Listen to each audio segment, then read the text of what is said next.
Vamos agora detalhar um pouco mais, tá? Sobre o que é os dipolos, tá? De polo elétrico nas moléculas, tá? Como é que surge isso? Isso vai depender muito da geometria e da característica do elemento, tá? Como eu falei, né? A eletronegatividade dele. Então vamos passar aqui para um rascunho aqui, né? Para ficar mais entendível esse negócio. Deixa eu pegar aqui. Cadê minha caneta? Tá, olha só. Então imagina o seguinte: você tem aqui, né, uma molécula de ácido clorídrico, tá? Que é o HCl, ácido clorídrico. Esse elemento aqui é o cloro. Então ele tem uma tendência maior, ele é mais eletronegativo que o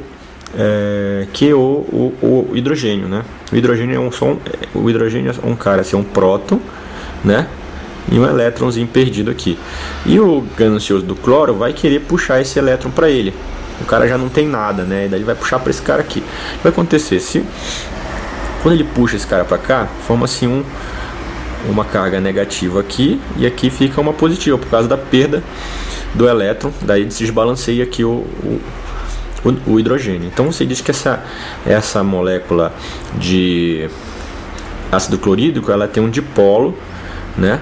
Um dipolo elétrico, né? Permanente, tá? Ou seja, sempre vai estar assim desse jeito.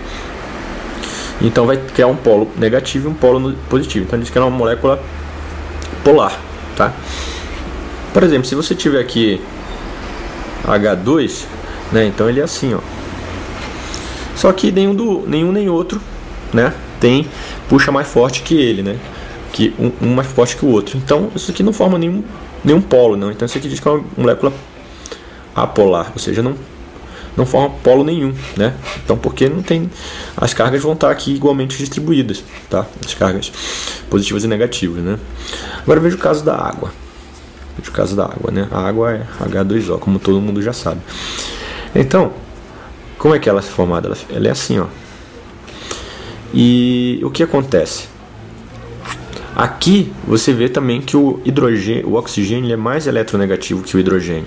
Então ele vai puxar esse elétron para cá e vai puxar esse elétron para cá. Então ele fica com aqui altamente negativo e aqui altamente positivo. Então você vê que é uma molécula apolar. Você tem que ver o seguinte também, que aqui é um vetor, tá? Vetor polarização. Então você tem esse caso aqui, um vetor aqui e um vetor aqui. No final das contas, como vai ficar essa polarização? Você vai juntar, né? Porque aqui você tem uma componente horizontal e vertical, né? Vou chamar de Mi e aqui de Mi. Mi Y, Mi X. Mi X, Mi Y. Você vê que esses dois vão se cancelar. E no fundo vai ficar 2 na vertical. Então a molécula de água, ela é polar, né?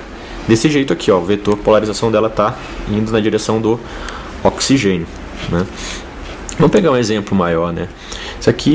Esse cara aqui a gente chama de metanol. Metanol é um álcool, tá? O pessoal usa como combustível, né? Eu acho. Então ele tem a seguinte forma, ó. Tá? Então você vê que aqui, ó, o oxigênio ele é mais eletronegativo e aqui vai ficar mais eletropositivo. Então você vê que aqui você tem um polo negativo. Então o metanol é uma molécula polar, tá? É uma molécula polar.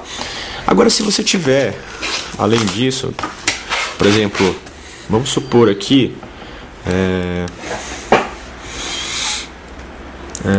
sei lá, um outro exemplo aqui sem oxigênio e hidrogênio.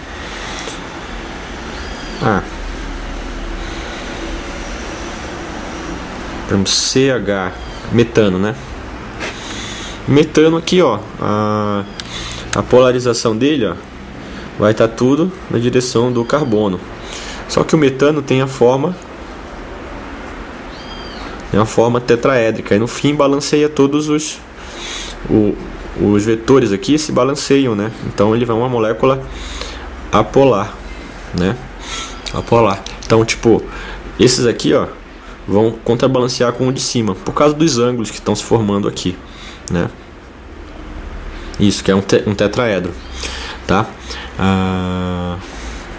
Então o que você tem que fazer? Você tem que verificar, quando você tiver, por exemplo, dois átomos sem ser hidrogênio, sem ser oxigênio, né?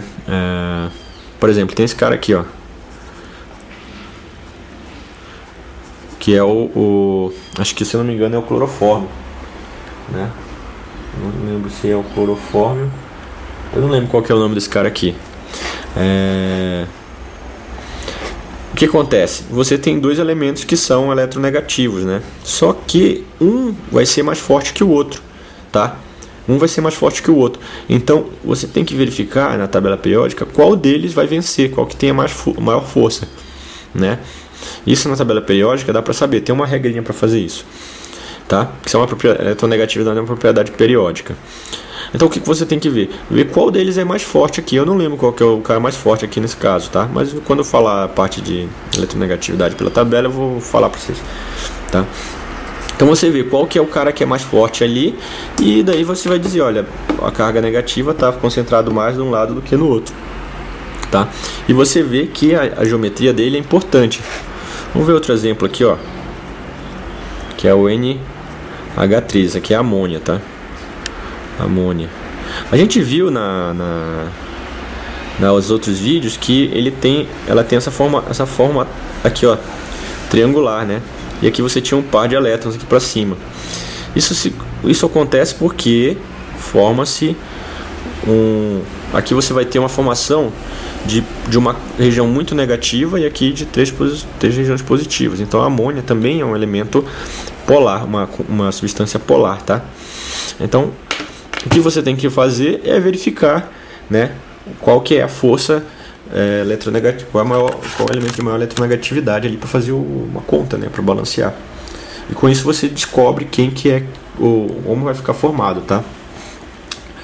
Beleza, então. Basicamente isso, tá?